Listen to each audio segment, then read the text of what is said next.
Hi, this is Queen from AEvent Support.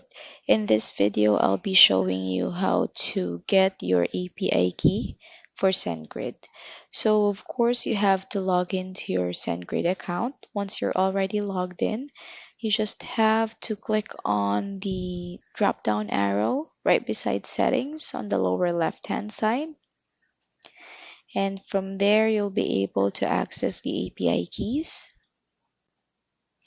Once you click on API keys, you'll be able to see all your API keys from this page. If you don't see any, you'll have to create an API key by clicking on this button on the upper right hand side.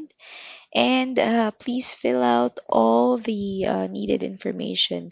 If you're going to integrate your SendGrid account to AEvent, you may name this API key as AEvent just so you can label it, and then select the necessary API key permission, then click on Create and View.